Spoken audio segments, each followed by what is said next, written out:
പ്രധാനപ്പെട്ട വാർത്ത വരുന്നു. ഇപ്പോൾ നിലമ്പൂർ ഉപതെരഞ്ഞെടുപ്പിൽ ആരാടൻ ഷൗക്കത്ത് UDF സ്ഥാനാർത്ഥിയായി പ്രഖ്യാപിച്ചു. ഔദ്യോഗിക പ്രഖ്യാപനം UDFന്റെ ഭാഗത്ത് നിന്ന് വന്നിരിക്കുന്നു. ആരാടൻ ഷൗക്കത്ത് UDF സ്ഥാനാർത്ഥിയായിരിക്കുന്നു.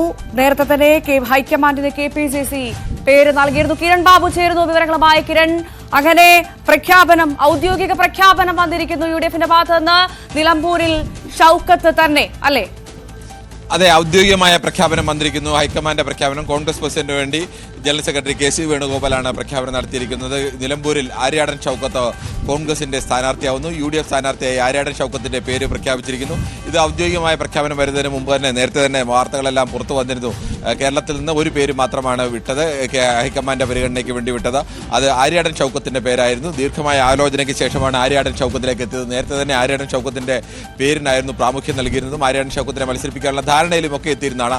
അതിനുശേഷവും അൻവർ പലതരത്തിലുള്ള സമ്മർദ്ദങ്ങളൊക്കെ ചെലുത്തുകയും ജോയിയുടെ പേര് കൂടി പരിഗണിക്കണമെന്ന് പാർട്ടിയിൽ തന്നെ ഒരു വിഭാഗത്തിന്റെ അഭിപ്രായമൊക്കെ ഉയരുകയും ഒക്കെ ചെയ്തിരുന്നു. പക്ഷേ അക്കാര്യത്തിൽ ഏതെങ്കിലും തരത്തിൽ ഒരു പുനരാലോചന വേണ്ടതില്ല എന്നുള്ള നിലപാടിൽ തന്നെയായിരുന്നു. ഈ തെരഞ്ഞെടുപ്പ് ഉണ്ടാവും എന്ന് കരുതി ഒരു മാസം മുമ്പ് തന്നെ ഏകദേശം പ്രധാനപ്പെട്ട നേതാക്കളെല്ലാം തമ്മിൽ ഒരു ധാരണയിലൊക്കെ എത്തിയിരുന്നതാണ്. അന്നും ആര്യാടൻ ഷൗക്കത്തിന്റെ പേരിന് തന്നെയായിരുന്നു പ്രാമുഖ്യം നൽകിയിരുന്നത്. ആര്യാടൻ ഷൗക്കത്തിനെ തീരുമാനിക്കാം എന്ന് തന്നെയായിരുന്നു തീരുമാനം ഉണ്ടായിരുന്നത്. ആ തീരുമാനം തന്നെയാണ്, അത് മാറ്റേണ്ടതില്ല, അൻവറിന്റെ ഏതെങ്കിലും തരത്തിലുള്ള സമ്മർദ്ദത്തിന് വഴങ്ങേണ്ടതില്ല എന്നുള്ള നിലപാട് തന്നെയാണ് KPCC നേതൃത്വം എടുത്തത്. അതോടൊപ്പം തന്നെ KPCC നേതൃത്വം KC വേണുഗോപാലുമായും അത്തരത്തിലേക്കുള്ള ചർച്ചകളൊക്കെ നേരത്തെ തന്നെ നടത്തിയിരുന്നു. ഇന്നും അത്തരത്തിലുള്ള ചർച്ചകളൊക്കെ നടത്തിയിരുന്നു. ആ തീരുമാനത്തിൽ ഏതെങ്കിലും തരത്തിൽ മാറ്റം വരുത്തേണ്ടതില്ല. നിലമ്പൂർ മണ്ഡലം പിടിക്കാൻ ഏറ്റവും നല്ലത് ആര്യാടൻ ഷൗക്കത്ത് തന്നെയാണ് എന്നുള്ള നിലപാടിലാണ് എടുത്തത്. പ്രത്യേകിച്ച് സാമുദായിക സമവാക്യങ്ങൾ കൂടി പരിഗണിക്കുമ്പോൾ ആര്യാടൻ ഷൗക്കത്തിന്റെ സ്ഥാനാർത്ഥിത്വത്തിന് അങ്ങനെ കൂടി പ്രാധാന്യമുണ്ട്. ഒപ്പം ആര്യാടന്റെ മകൻ എന്ന നിലയ്ക്കുള്ള പ്രാധാന്യം ദീർഘകാലം ഏറ്റവും കൂടുതൽ കാലം നിലമ്പൂരിനെ പ്രതിനിധീകരിച്ച MLA ആര്യാടൻ മുഹമ്മദാണ്. തുടർച്ചയായി അദ്ദേഹം 8 തവണയാണ് ആകെ ആ മണ്ഡലത്തെ പ്രതിനിധീകരിച്ചത്. തുടർച്ചയായി 29 വർഷവും മണ്ഡലത്തെ പ്രതിനിധീകരിച്ച MLA കൂടിയാണ്, കോൺഗ്രസ് MLA കൂടിയാണ് ആര്യാടൻ മുഹമ്മദ്. ഒരു തവണ മാത്രമാണ് ഇടതുമുന്നണിക്കൊപ്പം മത്സരിച്ചത്. ബാക്കി എല്ലാ തവണയും കോൺഗ്രസിന്റെ സ്ഥാനാർത്ഥിയായി തന്നെ മത്സരിച്ച് ജയിച്ച MLA കൂടിയാണ്. ഇതെല്ലാം കൂടി പരിഗണിച്ചിട്ടാണ് ആര്യാടൻ ഷൗക്കത്തിന്റെ പേര് കേരളത്തിലെ നേതാക്കൾ ഐകണ്ഠ്യേന തന്നെ ഇത് നൽകിയത്. ഇന്ന് ആ നേതാക്കൾ നൽകിയ പേര് അവിടെ ഹൈക്കമാൻഡിന് ലഭിച്ച മണിക്കൂറുകൾക്കുള്ളിൽ തന്നെയാണ് ഹൈക്കമാൻഡിന്റെ തീരുമാനവും പ്രഖ്യാപനവും വന്നിരിക്കുന്നു. എന്തായാലും കേരളത്തിൽ കഴിഞ്ഞ ഉപതെരഞ്ഞെടുപ്പുകളുടെ ചരിത്രം പരിശോധിച്ചു കഴിഞ്ഞാൽ ഈ രണ്ടാം LDF സർക്കാർ വന്ന ശേഷമുള്ള ഉപതെരഞ്ഞെടുപ്പുകളിലെല്ലാം തന്നെ ഇലക്ഷൻ എപ്പോൾ പ്രഖ്യാപിക്കുന്നു, ഇലക്ഷൻ പ്രഖ്യാപിച്ചു കഴിഞ്ഞാൽ തൊട്ടു പിന്നാലെ ആദ്യം സ്ഥാനാർത്ഥിയെ പ്രഖ്യാപിച്ച് UDF കോൺഗ്രസ് സ്കോർ ചെയ്യുന്നുണ്ട്. കോൺഗ്രസ് മുൻകാലങ്ങളിലൊക്കെ ഏറ്റവും അവസാനം സ്ഥാനാർത്ഥിയെ പ്രഖ്യാപിക്കുന്ന ഒരു പാർട്ടിയായിരുന്നു. പലപ്പോഴും CPMന്റെ സ്ഥാനാർത്ഥി, ഇടതുമുന്നണിയുടെ സ്ഥാനാർത്ഥിയൊക്കെ പ്രഖ്യാപിച്ച ശേഷം അവസാനം സ്ഥാനാർത്ഥി ഒരാളുടെ പേര് വന്ന് അയാളെ മാറ്റി മറ്റൊരാളെയൊക്കെ സ്ഥാനാർത്ഥിയാക്കുകയും അവസാനം നോമിനേഷൻ കൊടുത്തതിന് ശേഷം ഒന്നിലേറെ പേർ നോമിനേഷൻ കൊടുക്കുകയും അതിലാരെന്ന് പിന്നീട് തർക്കമൊക്കെ ഉണ്ടായിരുന്ന കാലം കോൺഗ്രസ് ഉണ്ടായിരുന്നു. പക്ഷേ കഴിഞ്ഞ ഉപതെരഞ്ഞെടുപ്പുകളിലെല്ലാം തന്നെ അത്തരം രീതി പൂർണ്ണമായും കോൺഗ്രസ് മാറ്റിക്കൊണ്ട് എപ്പോൾ ഇലക്ഷൻ പ്രഖ്യാപിക്കുന്നു അതിന് തൊട്ടു പിന്നാലെ തന്നെ സ്ഥാനാർത്ഥിയെ പ്രഖ്യാപിച്ച പ്രചരണ രംഗത്ത് മേൽക്കൈ നേടുക എന്നുള്ള ഒരു രീതിയാണ് കോൺഗ്രസ് സ്വീകരിക്കുന്നത്. ആ കോൺഗ്രസിന്റെ ആ രീതി കഴിഞ്ഞ ഉപതെരഞ്ഞെടുപ്പ് നടന്ന പുതുപ്പള്ളിയിലായാലും ആദ്യം നടന്ന തൃക്കാക്കരയായാലും പുതുപ്പള്ളിയിലായാലും പാലക്കാടായാലും കോൺഗ്രസിന്റെ സിറ്റിംഗ് മണ്ഡലങ്ങളായിരുന്നു. ചേലക്കര LDFന്റെ സിറ്റിംഗ് മണ്ഡലമായിരുന്നു. ഇവിടെയെല്ലാം തന്നെ കോൺഗ്രസ് ആദ്യം തന്നെ സ്ഥാനാർത്ഥികളെ പ്രഖ്യാപിക്കുകയും കോൺഗ്രസിന്റെ എല്ലാ സിറ്റിംഗ് മണ്ഡലങ്ങളിലും മുൻപ് എത്ര ഭൂരിപക്ഷം ഉണ്ടായിരുന്നു അതിന്റെ ഇരട്ടിയിലധികം ഭൂരിപക്ഷത്തിൽ വിജയിപ്പിക്കാൻ കഴിഞ്ഞു എന്നുള്ള ഒരു നേട്ടം കൂടിയുണ്ട്. ഇത്തവണയും അങ്ങനെ തന്നെ അവർ ആദ്യം സ്ഥാനാർത്ഥികളെ പ്രഖ്യാപിച്ചിരിക്കുന്നു. കാര്യമായ എതിർപ്പുകൾ എന്തായാലും ജോയിയുടെ ഭാഗത്തു നിന്ന് അത്തരത്തിൽ പരസ്യമായ എതിർപ്പ് ഉയരാനുള്ള സാധ്യത വളരെ കുറവാണ്. അതുകൊണ്ട് തന്നെ കോൺഗ്രസിന്റെ സ്ഥാനാർത്ഥികളുള്ളിൽ പ്രധാനപ്പെട്ട നേതാക്കളുടെ ഒന്നും ഭാഗത്തു നിന്ന് അത്തരത്തിലേക്കുള്ള എതിർപ്പ് വരാനുള്ള സാധ്യതയും കുറവാണ്. കോൺഗ്രസ് എന്തായാലും കളത്തിൽ ഇന്ന് തന്നെ ഇറങ്ങിയിരിക്കുന്നു എന്ന് വേണം കരുതാൻ. ഇനി അടുത്ത ദിവസങ്ങളിൽ തന്നെ എന്തായാലും LDFന്റെ സ്ഥാനാർത്ഥി പ്രഖ്യാപനവും ഉണ്ടാവുമെന്ന് പ്രതീക്ഷിക്കുന്നു. BJP ഇപ്പോഴും സ്ഥാനാർത്ഥിയെ മത്സരിപ്പിക്കണോ വേണ്ടയോ എന്നതിൽ രണ്ട് പക്ഷത്തിൽ നിൽക്കുകയാണ്. അക്കാര്യത്തിൽ തന്നെ ഒരു തീരുമാനം ഇപ്പോഴും എത്തിയിട്ടില്ല എന്നതുകൂടിയുണ്ട്. എന്തായാലും കോൺഗ്രസിന് ഔദ്യോഗികമായി UDFന് ഔദ്യോഗികമായി സ്ഥാനാർത്ഥി ആദ്യം ആയിരിക്കുന്നു. എന്തായാലും നിലമ്പൂർ തെരഞ്ഞെടുപ്പ് പ്രചരണം ആരംഭിച്ചു എന്ന് തന്നെ പറയാം. നിലമ്പൂരിൽ ഔദ്യോഗികമായി തന്നെ തെരഞ്ഞെടുപ്പ് പ്രചരണം ആരംഭിക്കേണ്ട ഒരു പാർട്ടി ആദ്യമായിട്ടാണ് ഒരു മുന്നണി സ്ഥാനാർത്ഥിയെ പ്രഖ്യാപിക്കുന്നത്. അത് കോൺഗ്രസ് ആണ്, അത് UDF ആണ് പ്രഖ്യാപനം വരുന്നത്. ഇനി പിന്നാലെ LDFന്റെ പ്രഖ്യാപനം വരും ദിവസങ്ങളിൽ തന്നെ ഉണ്ടാവും എന്ന് പ്രതീക്ഷിക്കുന്നു. BJPയുടെ കാര്യത്തിൽ മത്സരിക്കണോ വേണ്ടയോ എന്നുള്ള കാര്യത്തിലൊക്കെ ഇപ്പോഴും ആശയക്കുഴപ്പം നിൽക്കുകയാണ്. മത്സരിക്കേണ്ടതില്ല എന്നുള്ള നിലപാടിലാണ് രാജീവ് ചന്ദ്രശേഖർ BJPയുടെ പ്രസിഡന്റ് അടക്കം നിൽക്കുന്നതെന്ന് പറയുന്നു. അവിടെ BJPക്ക് അങ്ങനെ കാര്യമായ വലിയൊരു മേൽക്കൈ ഉള്ള ഒരു മണ്ഡലമല്ല. കഴിഞ്ഞ തവണ 8000 വോട്ടാണ് കിട്ടിയത്. അതിനു മുമ്പ് അനുമോദ് കൂടി ചേർന്നു നമുക്ക് മലപ്പുറത്ത് നിന്ന്. അനുമോദ്, അങ്ങനെ ആ ഒറ്റ പേരിലേക്ക് ഔദ്യോഗികമായി എത്തിയിരിക്കുന്നു. കോൺഗ്രസ് ആര്യാടൻ ഷൗക്കത്ത് തന്നെ നിലമ്പൂരിൽ സ്ഥാനാർത്ഥിയായിരിക്കുന്നു. ഔദ്യോഗിക പ്രഖ്യാപനം വന്നിരിക്കുന്നു. എന്തായാലും PV അൻവറിന്റെ ഇന്ന് രാവിലത്തെ ആ വാർത്താ സമ്മേളനം വളരെ വേഗത്തിൽ ആര്യാടൻ ഷൗക്കത്ത് എന്ന ഒറ്റ പേരിലേക്ക് കൊണ്ടെത്തിക്കാൻ സാധിച്ചു കോൺഗ്രസിന് എന്ന് പറയാമല്ലേ?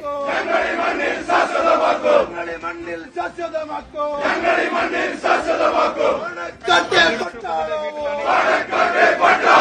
കോൺഗ്രസിന്റെ പോരാളികളോ ഒന്നിച്ചൊന്നായി മുന്നോട്ട്. UDF സിന്ദാബാദ്. ആര്യാടൻ സിന്ദാബാദ്. ആര്യാടൻ സിന്ദാബാദ്. ഈ മണ്ണ് ചുവക്കില്ല.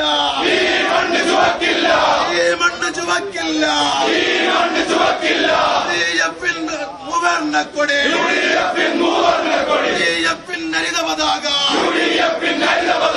ഈ മണ്ണിൽ ഉയർന്നു പറക്കൂ.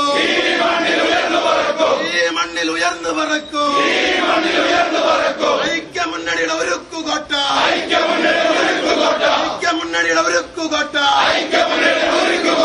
ഈ കോട്ട ഞങ്ങൾ തിരിച്ചു പിടിക്കൂ.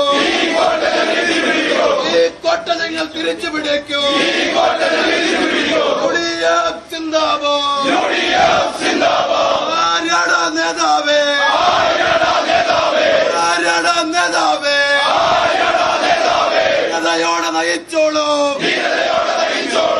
ധീരതയോടെ നയിച്ചോളൂ. ഒന്നിച്ചൊന്നായി മുന്നോട്ട്.